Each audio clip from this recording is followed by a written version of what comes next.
Information and accountability. Journalists offer us these necessities of life.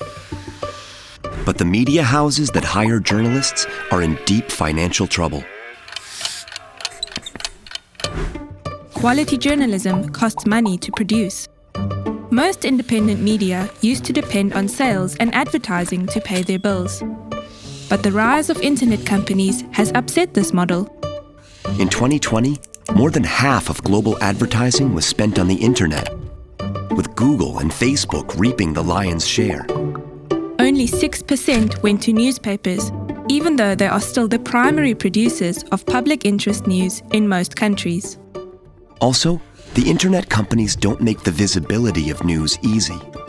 Instead, their algorithms overshadow journalism by bringing other kinds of content to the fore, including disinformation and hate speech. It's become incredibly hard for newspapers to compensate for the loss of ads by selling enough online subscriptions in order to finance their newsrooms.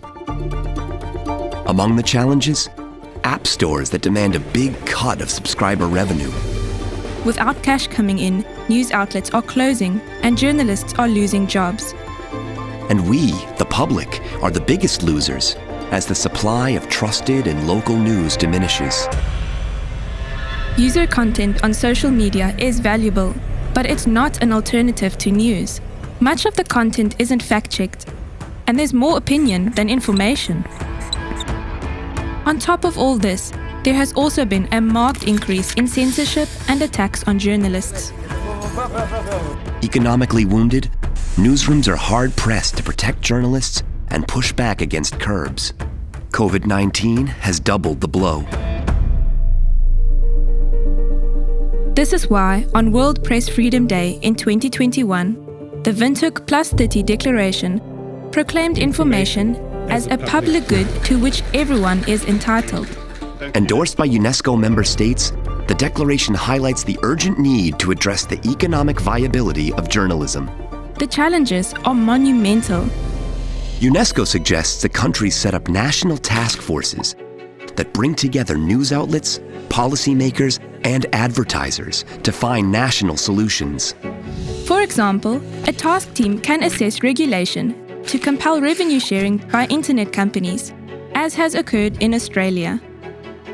Necessary actions should be taken to ensure support of the media does not interfere with its independence. Task teams can encourage government to set up independent systems for subsidies, as well as specialized funds for digital news startups. In total, the aim should be to build back better, to not only secure current media from existential threat, but stimulate growth in the sector as well. This means that a task force should work to ensure there are news services for everyone, especially for people excluded by language, poverty, or location. By helping independent news survive and thrive, we as citizens will invest in a future where we can make decisions informed by sustainable news.